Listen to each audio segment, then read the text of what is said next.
The Vadodara મહાનગરપાલિકા employees cooperative credit society limited દ્વારા employees cooperative credit સોસાયટીના સભાસદોને ગિફ્ટ વિતરણ કરવામાં આવ્યું। ધી વડોદરા મહાનગરપાલિકા employees cooperative credit society limited દ્વારા દર વર્ષની જેમ આ વર્ષે પણ સોસાયટીના સભાસદો માટે આજે 4 રસ્તા ખાતે ગિફ્ટ વિતરણ શરૂ કરવામાં આવ્યું હતું, જેમાં સભાસદોને ઘર વપરાશ કરી શકે તે માટે ડિનર સેટ વિતરણ કરવામાં આવ્યું હતું। ધી વડોદરા મહાનગરપાલિકા એમ્પ્લોઈઝ કોઓપરેટિવ ક્રેડિટ સોસાયટી લિમિટેડના બધા સભાસદોને ગિફ્ટ આપવામાં આવશે। આ ગિફ્ટ વિતરણ 6 એપ્રિલ સુધી ચાલુ રહેશે અને જો કોઈ સભાસદ બાકી રહી જાય તો ધી વડોદરા મહાનગરપાલિકા એમ્પ્લોઈઝ કોઓપરેટિવ ક્રેડિટ સોસાયટીના ઓફિસ પરથી મેળવી શકશે।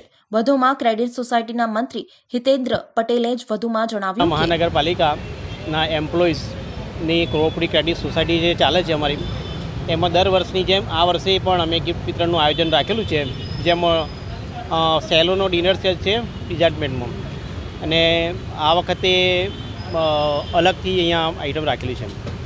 કેટલા દિવસ આ કાર્યક્રમ 6 તારીખ સુધી ચાલશે। પછી જે પણ સભાસદો બાકી હશે ડાયરેક્ટ અમારી કોઓપરેટિવ ક્રેડિટ સોસાયટીથી મેળવવાના રહેશે। દરેક અમારા 3000થી 3200 સભાસદ છે। શું નામ? મારું નામ જીતેન્દ્ર પટેલ છે, કોઓપરેટિવ ક્રેડિટ સોસાયટીના મંત્રી।